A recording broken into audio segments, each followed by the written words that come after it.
Mga kabisnes naming minamahal, makikisuyo po kami. Naglalambing po kami sa inyo. Kung maaari po sana ay pakisuportahan natin Analisa Reality Vlog. Analisa Reality Vlog. Hello mga babayan, kamusta po? Welcome po muli sa aking YouTube channel, Analisa Reality Vlog. Good morning po sa inyong lahat, mga nariyan po sa Pilipinas ngayon. At dito po sa aking location ay hindi pa po kami natutulog. Madaling araw na po. Meron pang gagawin mamaya-maya kasi hindi pa tapos ang oras ng trabaho. So yun po, bagong lahat, maraming salamat po to my new subscribers. Welcome po sa aking YouTube channel. Yung tulad ng dating sinasabi is yung mga nariyan palagi na nakasuporta sa akin, nagta-thumbs up, nagko-comment, nagbibigay ng sariling opinion. Salamat po. At saka yung mga silent viewers, maraming salamat po. At suportahan na rin ho natin, bagong lahat, huwag natin kalilimutan, tuloy po nating alalayan ang Ka-Business Official po. Then, si Papa Dins TV at ang Ka-Business Family Channel nila at ang aking mga kasamahang mga reactors po dito sa Ka-Business Official. And shoutout po sa ating mga kagwangs na meron na rin po silang bagong YouTube channel. Congratulations dahil monetize na kayo. At growing po ang inyong channel. Thank you Lord. Tuloy-tuloy nyo lang, mga kagwangs. Kay Kagwang Indoy Official, kay Kagwang Buknoy Official at saka kay Kagwang Bay Papaya. Naka 10k plus na sila, meron ng 12k. Praise God dahil dyan. So ngayon po ang aking bibigyan ng reaction ay patungkol po dito kay Tony, yung ating kababayan na natagpuan po nila Mr. and Mrs. Ka-Business at yung mga kagwangs doon sa Bulacan area. At ito po ay nasa part 5, then itutuloy ko na po hanggang part number 6. Sa part 5 na yon ay nadala na po siya sa doktor. Ito po si Dr. Vincent Manuel, yung doktor din po ni Kayla. So na-check up na po siya doon. Pero bago yun, ito si Tony, para sa mga bago sa aking YouTube channel, please i-watch nyo po lahat ng mga sinasabi ko, in-upload po ng Ka-Business Official sa channel po nila. Ito po mga kababayan, Ka-Business, Kapapit, Kalinga. Pakinggan po natin yung sasabihin ni Pinuno. Yung pag-uusap nila ng doktor bago po tingnan si Tony. Pagka marap na, ano yung pong pangalan mo, Tony? Okay, ilan taong ka na, Tony? Ilan taong ka na?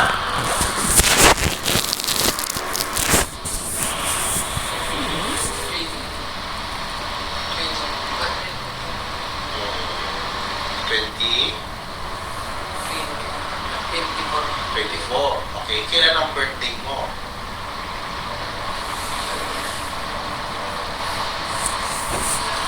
Kailan ang birthday mo? Anong month? Anong taon ang iyong kaarawan? Matatanda mo ba kung kailan ka pinanganak? Saan ka pinanganak? Kailan ka pinanganak?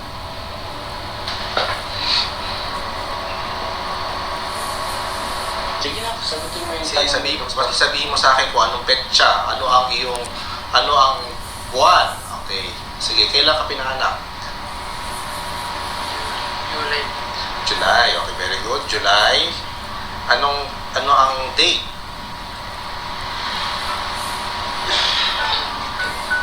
Okay, 22. Anong taon?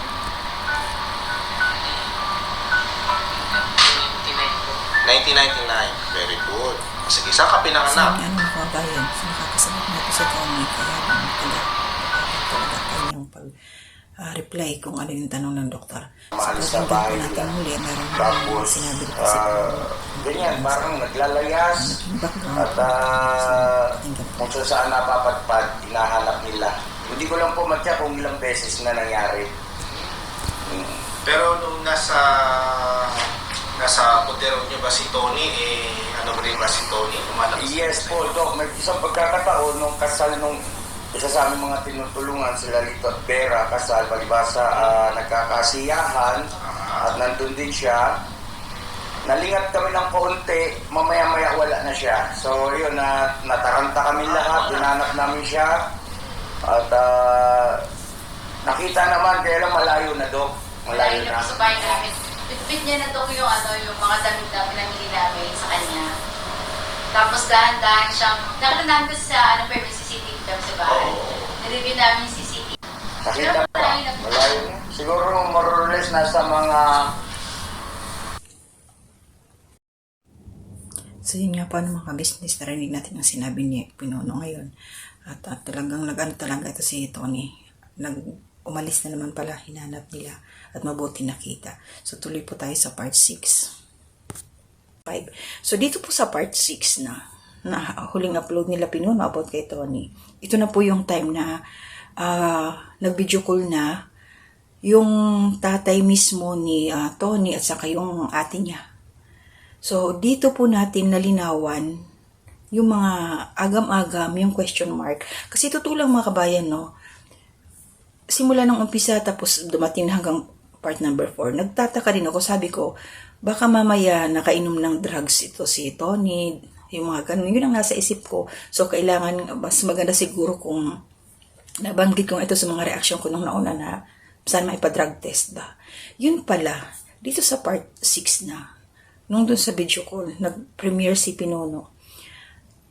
Ang nangyari pala kay Tony, grabe mga kababayan, nabuli pala ito, kaya siya nagkaganyan.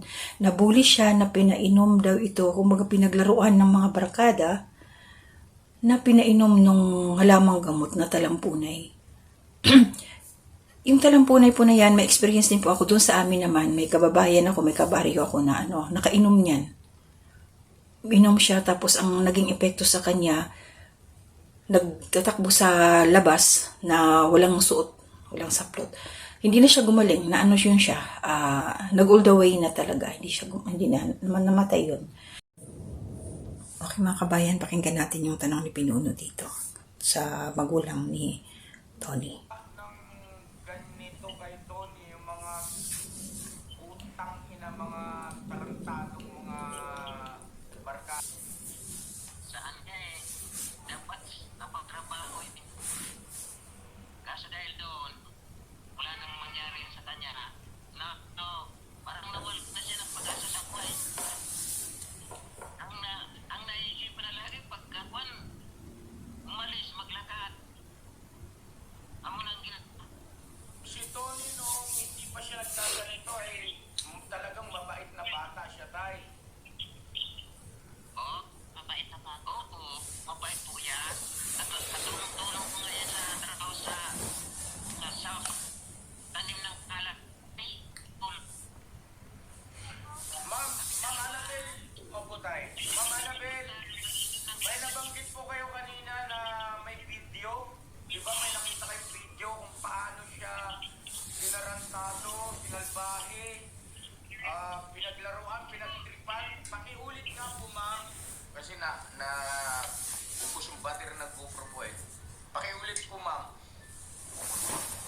Opo.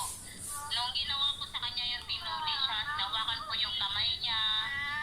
Tapos, bago siya tinuli, pinidyohan pa. Yun lang po kakaalam ko kasi nalaman ko lang din po yun sa mga auntie ko, pinsan ko, na dito po. Kasi nung panahon na yun, wala din po ako dito na sa Cavite. Tapos pinainom nung talampunay. Oo, pinainom muna, nakikiman sila. Kasi po yan si Anthony, may talent po yan. Kasi po, So, ito si Tony, mabuti hindi siya tawag dito, hindi totally na damage yung kanyang isip dahil dun sa talampunay. Kasi nga, yung epekto ng talampunay na yan, sobra talaga. Kasi nabasa ko, ni-research ko din, na magkakaroon ka ng hallucination, yung mga ganon. Basta marami siyang bad effect sa ating katawan, lalo dito sa brain.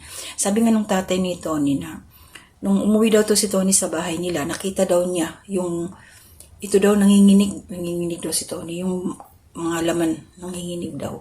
Kaya ganun na siya, parang hindi alam na ni Tony kung ano yung nangyayari sa kanya. Salbahe yung mga kaibigan niya. Kaya kayong mga kabataan, piliin nyo yung mga kaibigan na matitino, yung magiging kaibigan talaga may malasakit sa inyo, yung hindi kayo paglalaruan. Kasi ito, si Tony, sabi nga nung kapatid, pero hindi daw niya nakita yung actual na video kasi binidyohan daw ito, na delete na. At wala pa naman daw silang cellphone nung time na yon.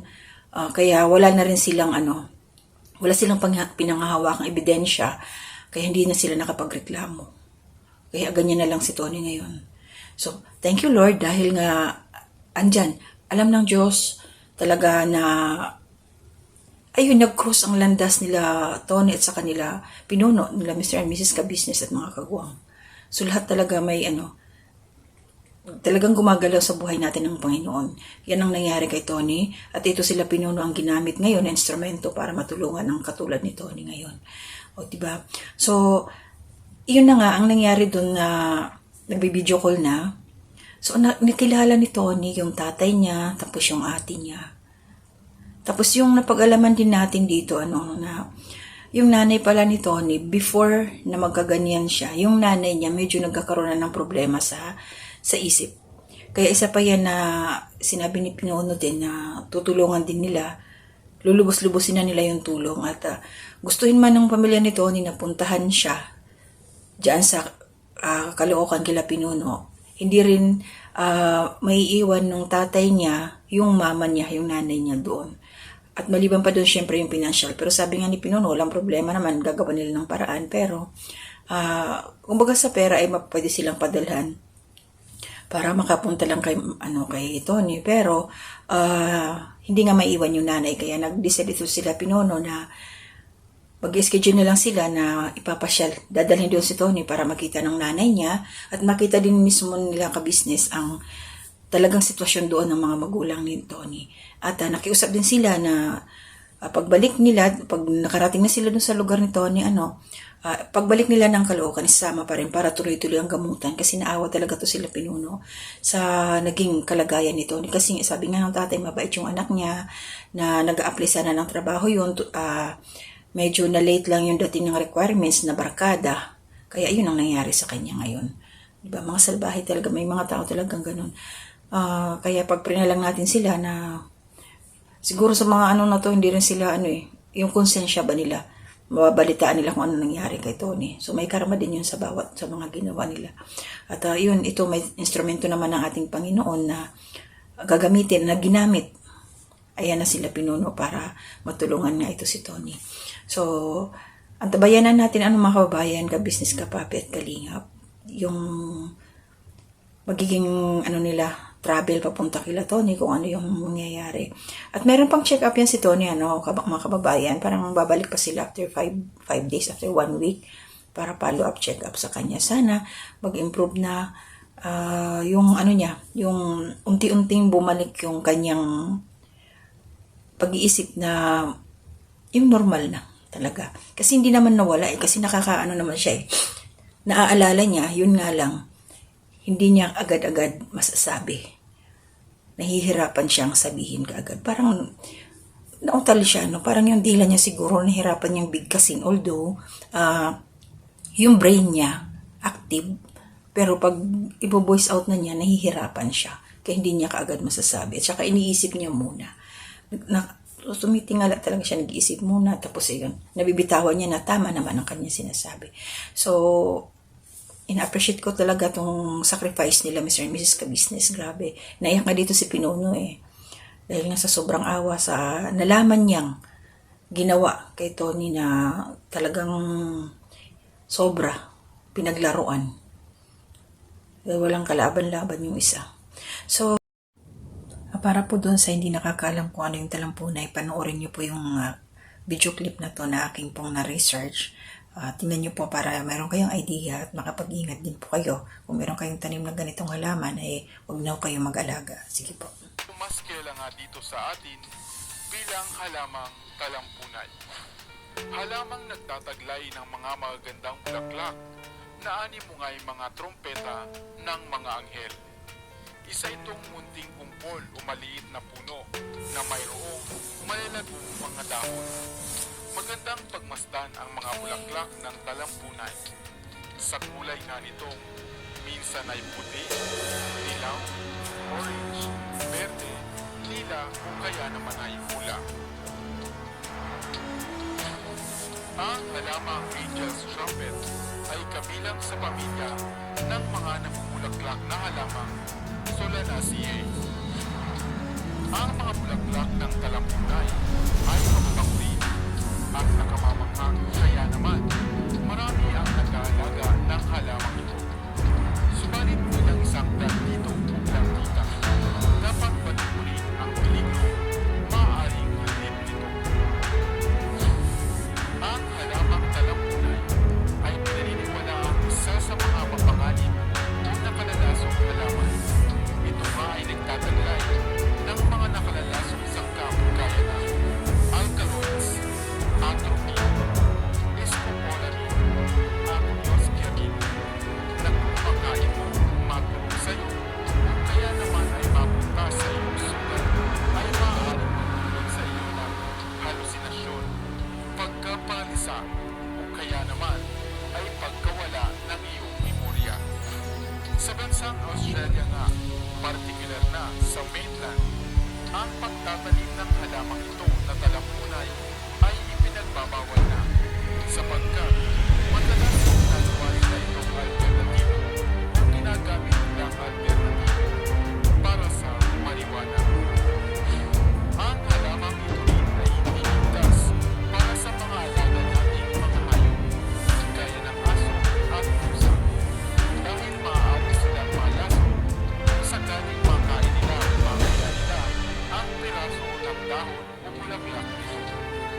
Narito ang ilang varieties ng Angel's Trumpet upang maging aware ka na isa na pala sa mga ito ang iyong mga pananim.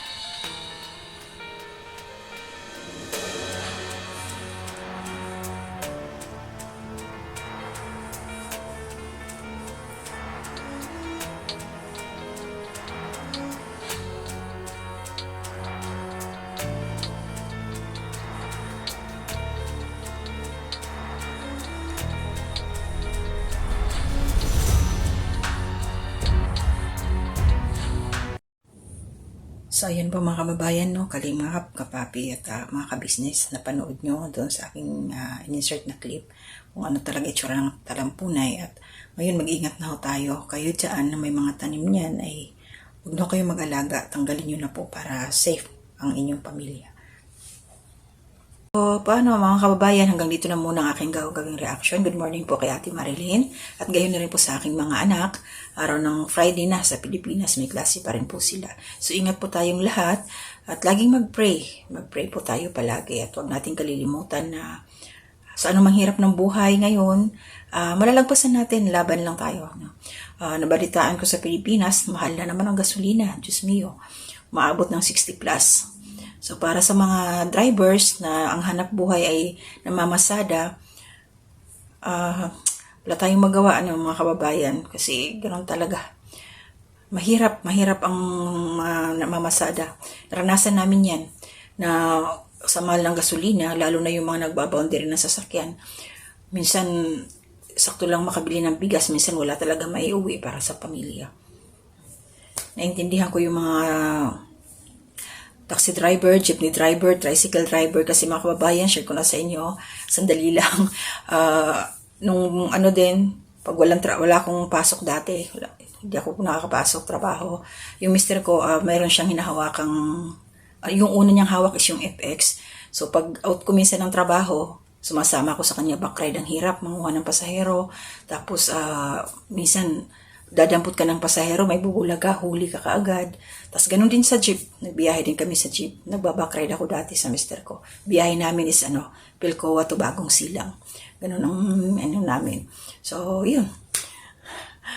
Ganun lang ang buhay talaga. Laban lang. Kung sa trabaho lang mga kababayan, ay nako, wala akong pili sa ginagawang trabaho. So, kayo rin laban lang din kayo sa buhay. Basta ganun lang. Tiyaga lang talaga. Tiyaga lang. Huwag makakalimot, magdasal tayo palagi. So, dito na muna ang aking gagawing reaksyon. Mag-iingat po tayo palagi. Lalo yung ating kalusugan kasi ito lang ang ating kayamanan. So, mag-iingat po. Maraming salamat. Mga kabisnes naming minamahal, makikisuyo po kami. Naglalambing po kami sa inyo.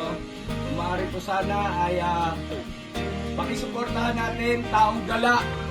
Pakisuportahan po natin Taong Gala. Analisa Reality Vlog. Analisa Reality Vlog. Anime Reactors TV. Anime Reactors TV. Alminda Cariaga Mix Vlog. Almenda Cariaga Mix Vlog. Ma'am Fleurs Channel. Ma'am Fleurs Channel. PLC Katangay Vlog. PLC Katangay Vlog. Kalingap Turak. Kalingap Turak. Alright? Alright!